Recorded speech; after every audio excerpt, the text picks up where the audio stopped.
Yes, Tito Cons kasama si Mayor Ed Custodio. Tayo ay naisakay dito sa kanyang very humble na sasakyan.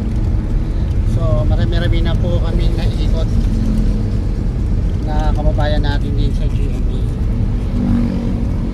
Abangan nyo kami sa mga iba pa namin pag-iikot.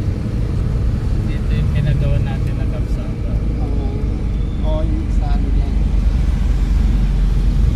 So, kasama na sila. Ito po yung skinita kong to. Hindi.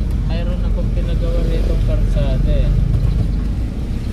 Ito ba yung patagos ng anong street to? Saan dito yung ginawang daanan